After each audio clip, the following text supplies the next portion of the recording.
Okay, hello everyone, and welcome back to the Cartoon Syndicate. I am Paul Densmore, and today we are going to be sort of breaking with tradition a little bit, but I didn't really have any tradition in mind when I started it. But anyway, I want to record a short video. There's a tornado watch coming up pretty soon, so wanted to try to get a video in. If you start hearing things hitting the roof and loud noises, please just ignore it. This is a every other week occurrence this time of the year. It'll pass. Um, and so we're going to do two videos in a row looking at this, although I may break it up by looking at the Spider-Man book. I'm not sure.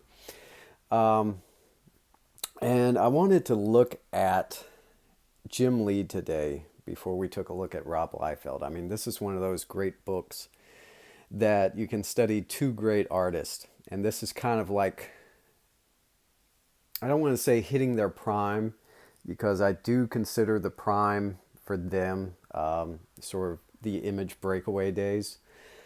But I mean, they got to that point through the books that you're looking at now, through, Uncanny X-Men, through New Mutants, and when we get into McFarlane, through all of his Spider-Man work.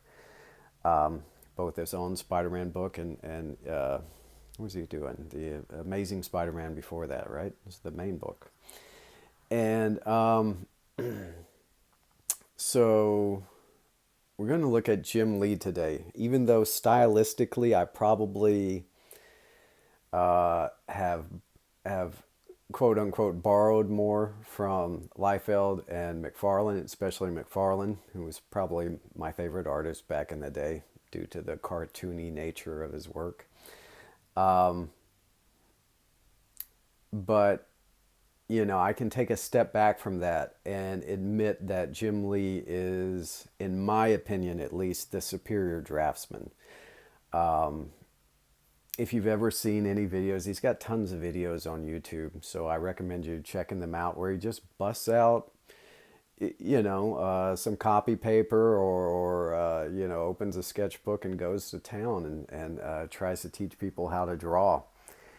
And he's really good at getting concepts across. The only thing, as amazing as he is at anatomy, the only thing I've noticed in his videos is that he always forgets the word deltoids, and he's done it for years. Like, you can go back and um, watch old videos of him when he was really young and talking to Stan Lee and stuff, and he'll be going through the muscles, and he'll talk about the pectoral muscles, and he'll go into the arm, and then he'll go into the shoulders. He's like, I always forget what that word is. It's deltoids. He always forgets the deltoids. He can remember any other muscle group, biceps, triceps, etc. He can teach you how to draw all these wonderful, like I mean, he's very specific. He's like, okay, this line is this muscle going, there, and he's very good with it.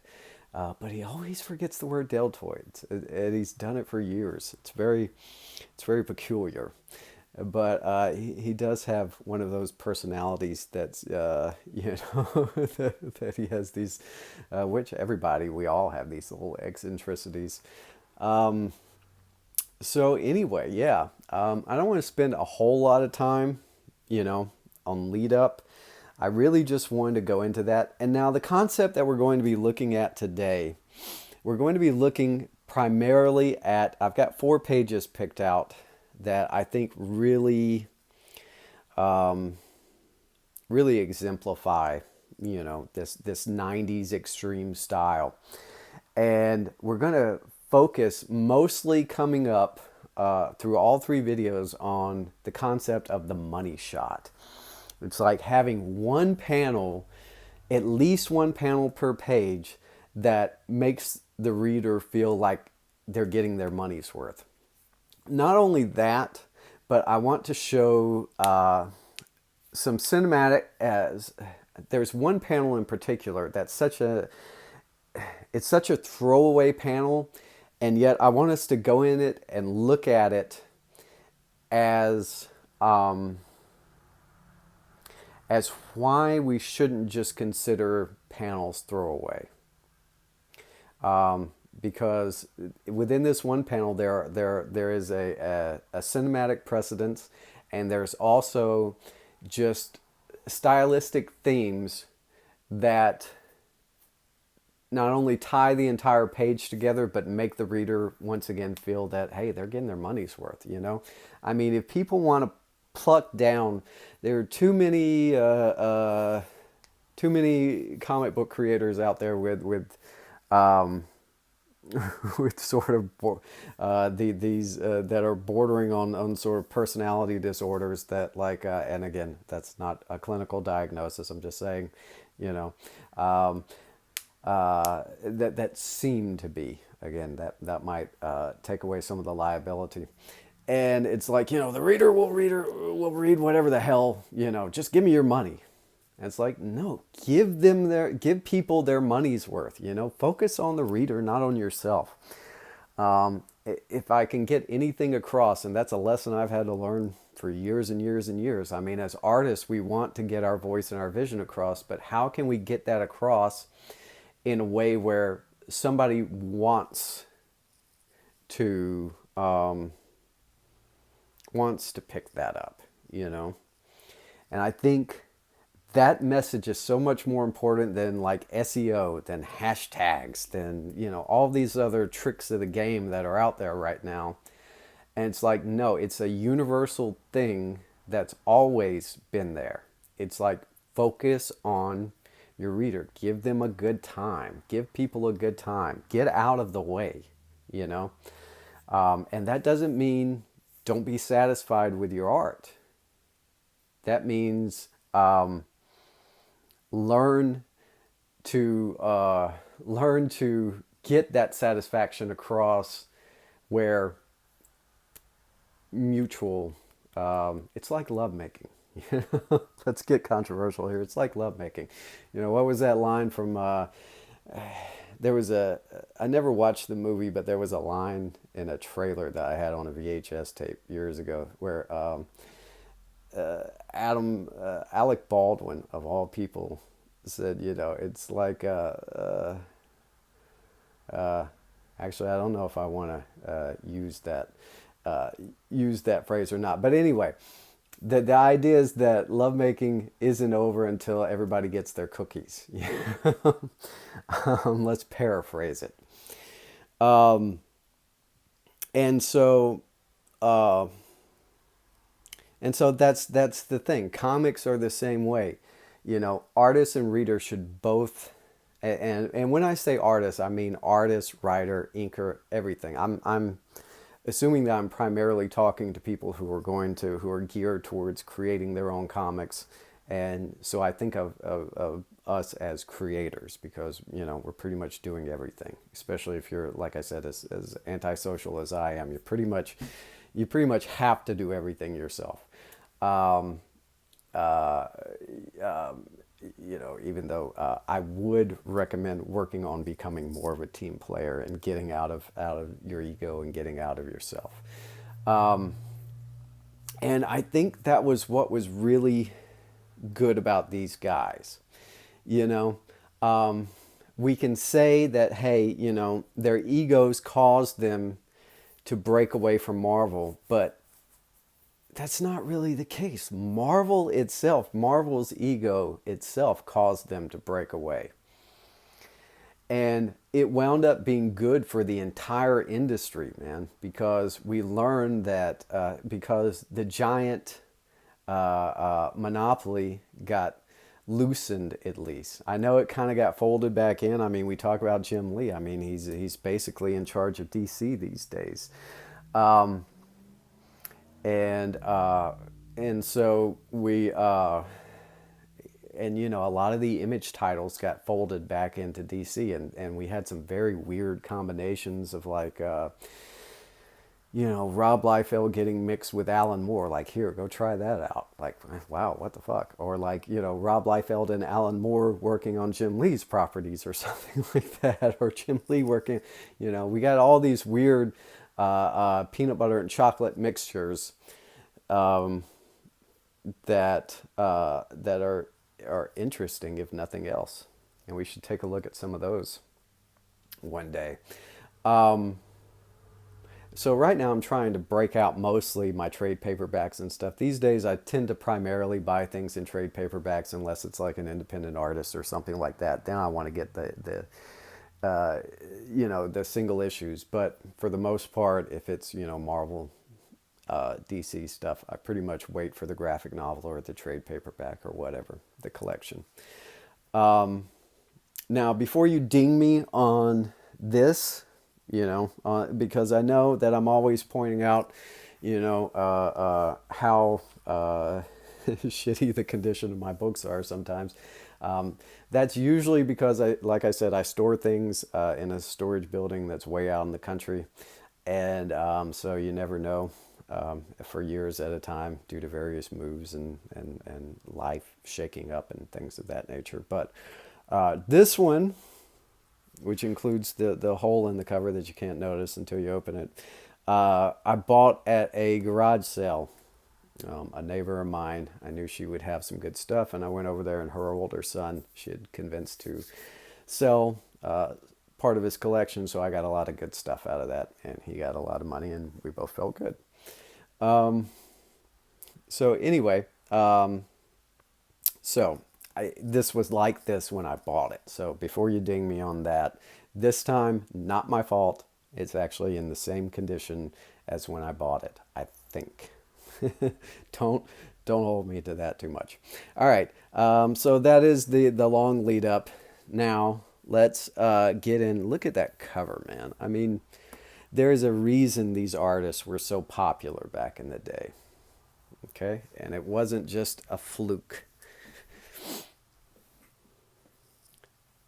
Now, when we look at Lee's art, I think at that time we can kind of consider it um, almost looking at both Lee and like Portasio at the time because they were so similar.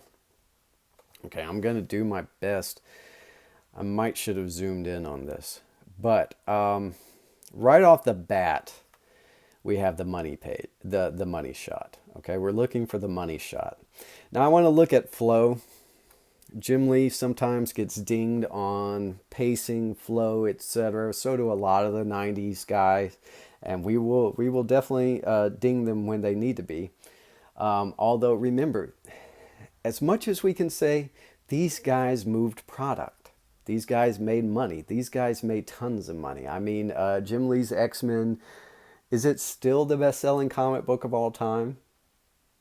For the longest time, I know it held that record. And um, his redo of the X-Men with all the multiple covers and everything. I think I have every single variant cover. Um, and then Todd McFarlane's Spider-Man wasn't very far behind as far as money making. It was pretty high up there as well. Um, so right off the bat, okay, let's look at flow because you can kind of ding him. I know um, he tries to emulate other artists sometimes, and he's not the best at it. I know a lot of people point to All Star Batman as him trying to like impress Frank Miller and things like that. But at the same time, that book had so many issues. I mean, and I don't mean like, oh, it had a bunch of issues of, that like one, two, three, four, five, volumes. No, I mean, it had so many problems. Um, and a lot of that, I think, as much as I love the guy, and he's been one of my heroes since I was a preteen. Yeah, Frank Miller, he's kind of hit or miss sometimes, man. So I think a lot of that bears down to his shoulders, and then Jim Lee tried to do what he could, and then, it just, none of it worked out. But anyway, when we come to flow, his flow is very weird because there are things, this feels very separate from this over here, which it should be, and we're going to go into actually how that's good in a second. But pretty much the only flow that points us back downwards are these legs over here.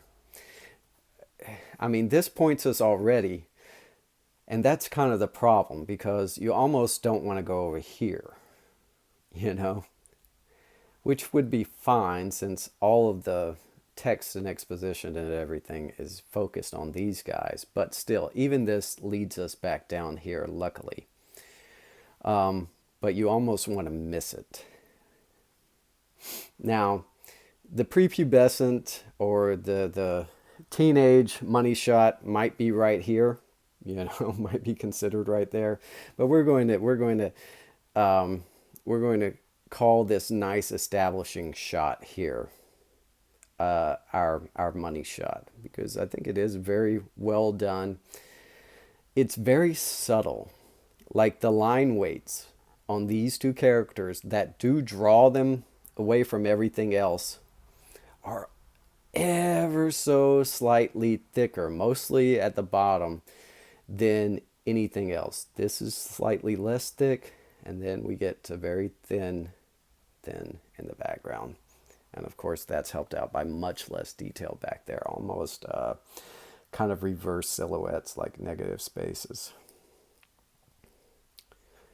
And I highly recommend, Bern Hogarth had a good series of books, the dynamic figure drawing series, but one of the best and one of the ones that's always highly recommended, and I highly recommend, is Dynamic Light and Shade, in which he goes into like these great compositions that use like pure silhouettes and pure negative space against black backgrounds and etc.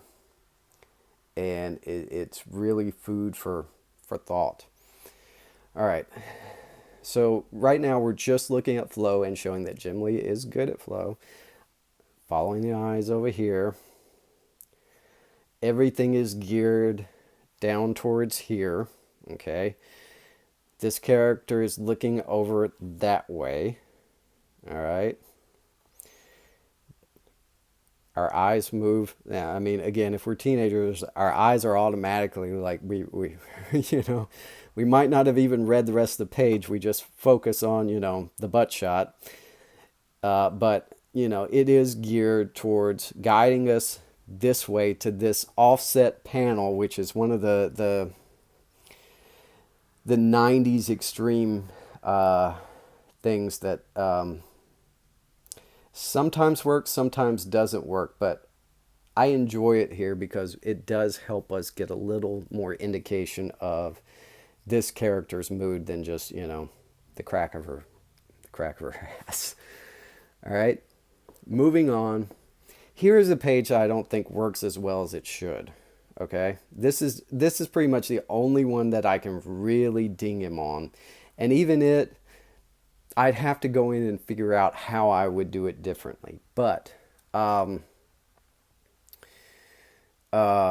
this,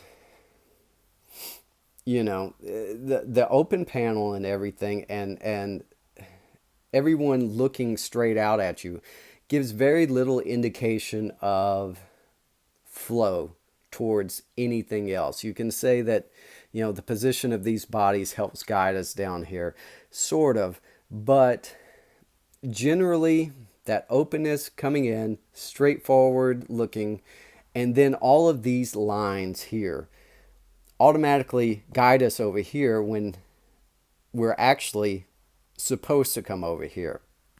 Now, into what is a really good panel. I would call both of these money shots right here, you know. Now you can say, well, you know, the inherent nature of the Western bias of our mindset should automatically bring us over here. But again, it's why rely on that when you can help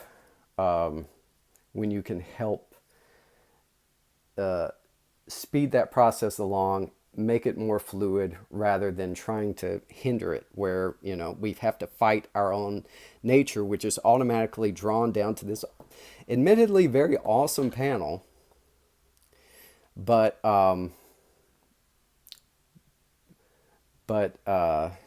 but should be drawn over here first and then come over here and down. And this shot, man, it's beautiful. I mean, that's a hell of a money shot. This is also very good. I like this explosion and how everything's drawn together. My only critique pretty much in this book is that the flow automatically draws us here. Like our eye is automatically drawn there when it should be drawn over here. Okay? And again, I'd have to figure out, I mean, even I would have to look at how I would do that differently. Okay? More teenage money shots right there, bikini. And these tiny little thin panels that we have here, which really the 90s guys do so well. They, there was no lack of background or anything. Remember that thing I told you about George Perez? I can't remember in which video, but at a con one time I asked him how to make great comics, and he said, without skipping a beat, he was like, draw backgrounds. There's your background. And it works. It doesn't have to be much, but it works. It's there. It's not just an open panel. And I would argue, here's another thing I want to ding him on, but every 90s extreme guy did this. We will see this again in McFarlane, because the pages that I have highlighted utilize this trick. Notice that this is like almost one panel, and yet it's broken into three. It looks like one image, there's enough tangents and everything to make it look like one image, but we can see that it's this robot slightly moved, it's slightly out of time. Okay? So that it's like he's here, then he's moved up a bit, and then he's moved up a bit. It's kind of playing with time. But again, and McFarlane does this too. It's like, what is it? I mean, you're so zoomed in on this, and it's so close within tangents that you're almost like, is anything really? Pretty much the only indication is, missing the completion of that right there, or else it would pretty much be one static image. So it's not clear enough to show us that that is time progressing.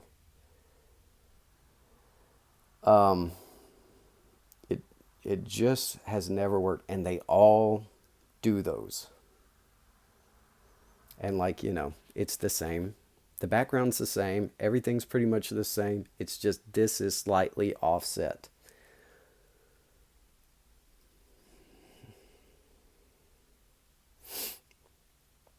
Ever so slightly. Just to show a slight progression of time. So I commend the effect. I just think it could have been done ever so slightly better. Ever so slightly. Maybe zoom out a little bit so you're seeing more of the robot, and you get more of hey, oh, okay, he's walking, time is progressing, and that's fine. You can even keep the background the same, just everything else the same, kind of that Zack Snyder effect where everything else is in slow mode and he's going or whatever. Money shot. And a very good money shot at that, Foreground, middle ground, background, and nothing is really competing. Everything reads pretty clear there. Action is happening. It's very intense. It's very cool. Now these three, again, read well. And the main one that I want to point out is this last one. Okay? Again, the throwaway panel. So yeah, we have the money shot. We're already giving the audience and our reader what, their money's worth there.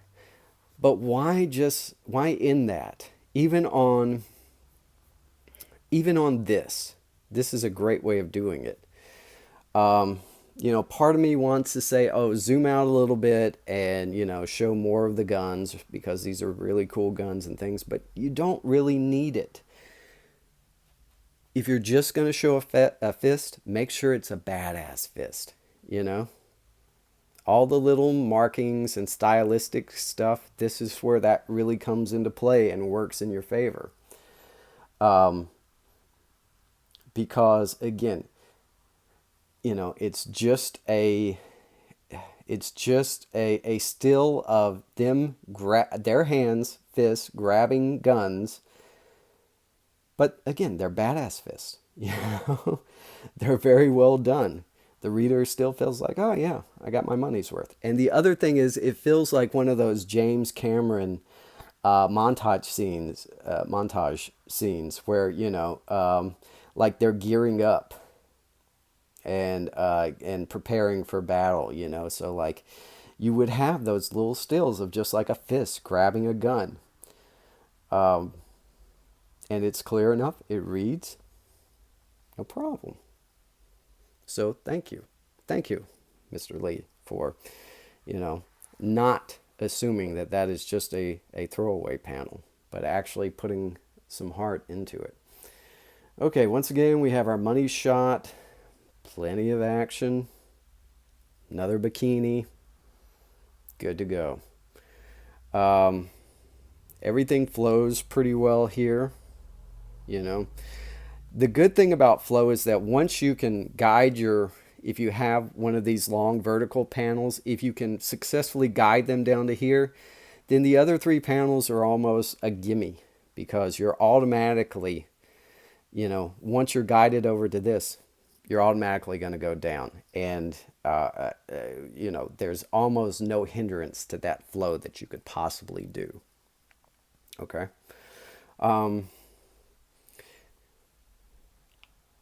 This thick border, I think, helps that, and you're going to see that. I mainly wanted to look at the next two pages, which are the last two pages we're going to look at, because there is a subtle there's a subtle composition to these two pages that helps with its readability. Okay, so we've got this 2-page spread. All right, and even if your mind automatically like zooms in over here because everything's flowing over there, and you don't automatically register it as a 2-page spread, read it, even though you should. I mean, I love when Jim Lee goes into these mechs, man. He does amazing cycles, futuristic stuff, and mechs, man. We need more mechs in our comics. And I'm doing my subtle little part to bring that back. But yeah, everything flows really well here. Remember, I talked about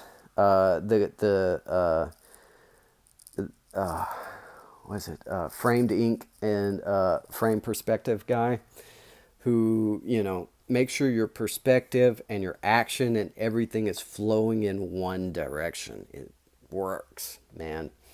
And then the readability is good because you come back down here, since this is a 2-page spread, you pretty much automatically, even though everything's flowing that way, you pretty much automatically come back down here. And you would think, why is that? Nothing is really aimed. I mean, you can talk about this leg, but that leg doesn't even really do much. But what helps the readability, I realized, is this subtle little thicker panel border up top that separates the two and helps, for some reason, it helps separates all of this so that your brain automatically thinks of this as like a separate like syndicated newspaper strip down here, almost like the old Crazy Cat stuff, where you would have the main image up there, and then at the bottom you'd have the little separate panel, or Polly and her pals and things like that. So I think there's something wonderful that happens because of that, that I would very much like to play around with and see if I can make that work. But again, there's no real just throwaway panels. Everything has, from hand lettering to wonderful, you know, inking, to even just, subtle hatching. Everything's there and everything's spot on.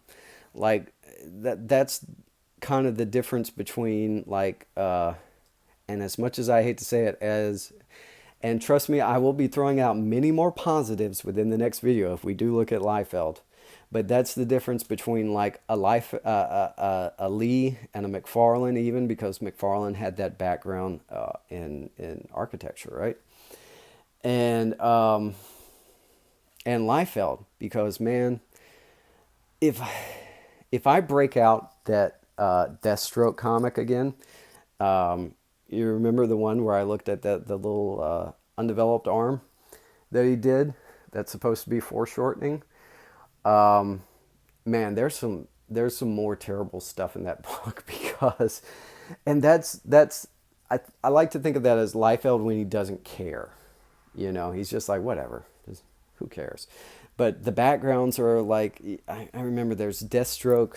I've got to look at this at some point, but I don't want to look at it before I point out positive Liefeld stuff. But like there's backgrounds where he's in a graveyard and it's like one little rectangle that has no detail or anything that we're supposed to read as like a tombstone.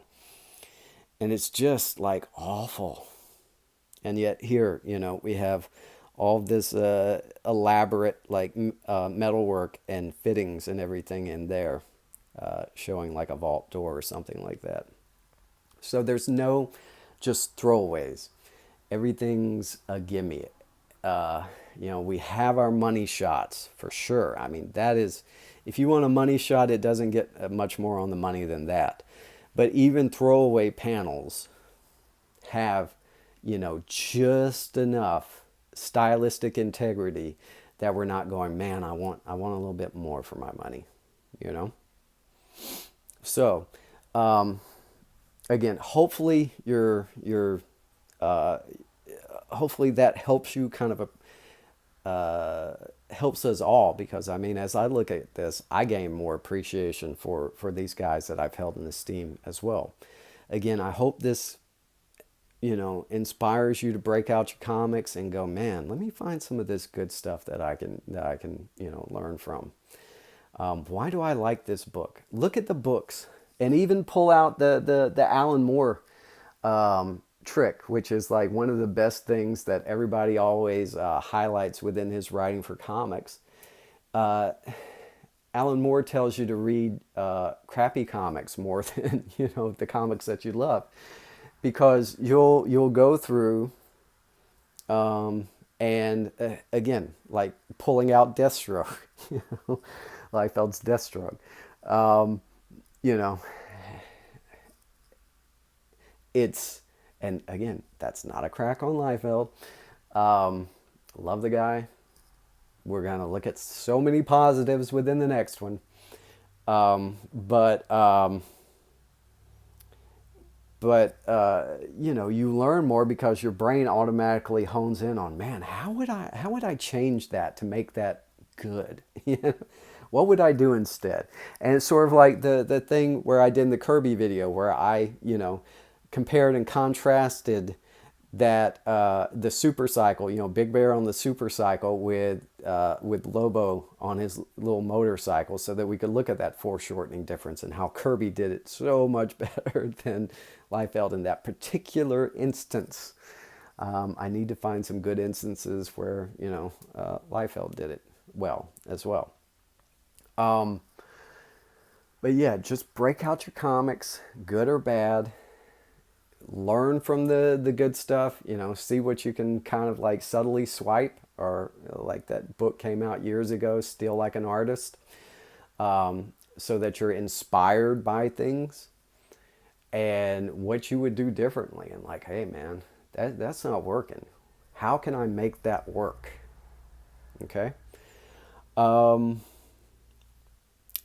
and now should be the good part. This should be the part where I tell everybody, I forget every time. So this will be the first video where I do it. That if you like the content that I'm putting out, please like and subscribe. Um, Feel free to drop comments down there if you're like, hey man, you need to stop rambling. I will do my best, but I ramble. That's just part of my spiel. I apologize. Always have. I've taught different things for years, and I ramble, man. But I will try to make these videos better as we go on. Stay on topic more and more. Try to make them entertaining. And I just appreciate everyone who, puts eyeballs on these things. And I hope that you're finding some value in it. So, once again, thank you very much. And on to the next one.